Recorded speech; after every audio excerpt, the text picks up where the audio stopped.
maisha yangu. Unajua, unaweza kuwa shujaa sana, lakini unapolala hata jamii yako wewe mwenyewe hauwezi kuchunga. Si ni ukweli? Ukiwa umelala kabisa, saa ile uko katika ndoto, wewe hata wewe unakuanga unahitaji mlinzi wa kukulinda. Si ni ukweli? Lakini Bwana wetu ambaye ni Mungu mwenye enzi zote, yeye halali wala hasinzii. Haleluya! Hata atakuwa akituangalia na tuko mikononi mwake na hata tuacha. Kuna mambo mengi ambayo yanaweza kuwa ni mazito, lakini tunafaa kumshukuru kwa maana hata tuacha. Tunafaa kumpa sifa kwa maana hata tuacha. Tunafaa kumtazamia kwa maana hata tuacha. Tunafaa kuangalia yeye peke yake kwa maana hata tuacha wala hata tuibisha. Juzi nilikuwa nasoma kitabu, nikakaja nikagundua ya kwamba kuna mfalme aliyekuwa mkubwa, aliyekuwa anaitwa Alexander the Great.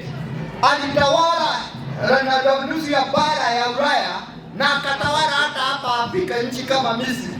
Lakini hata hivyo alipoendelea, ufalme wake haukuisha, haukuendelea sana, uliisha. Ni kwa maana yeye tu ni mtu wa muda.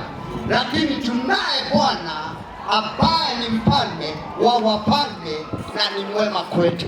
Praise the Lord. Bwana ni mwema kwako. Bwana ni mwema kwangu. Bwana ni mwema kwa kila mmoja wetu, na hata tuacha wala hata tupungukia. Ninapomaliza na kusema haya, wewe ni wa maana na ndiposa Bwana amekuumba. Praise the Lord. Inawezekana watu hawakutambui, lakini Mungu anakutambua na ndiposa alikufa kwa ajili yako.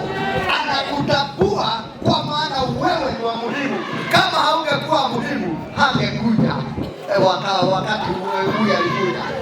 Alikuja kwa maana anatuheshimu. Praise the Lord. Namaliza na nawaambia Bwana anawapenda na awatende mambo mema, kwa maana ni Bwana wa rehema na wa neema. Yeye hata waibisha kwa wakati wowote.